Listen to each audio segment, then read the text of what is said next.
Like, share and subscribe for more videos. أعوذ بالله من الشيطان الرجيم بسم الله الرحمن الرحيم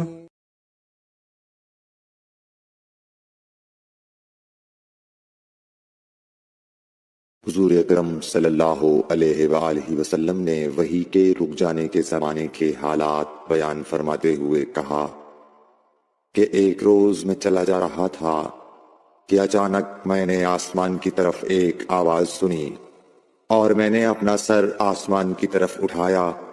کیا دیکھتا ہوں کہ وہی فرشتہ جو میرے پاس غار حرا میں آیا تھا وہ آسمان و زمین کے بیچ میں ایک کرسی پر بیٹھا ہوا ہے. میں اس سے ڈر گیا اور گھر آنے پر میں نے پھر کمبل اوڑھنے کی خواہش ظاہر کی.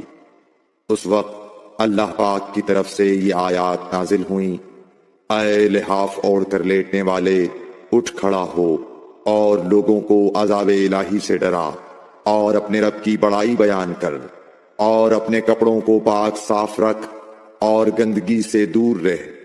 اس کے بعد وہی تیزی کے ساتھ پے در پے آنے لگی. Like, share and subscribe for more videos.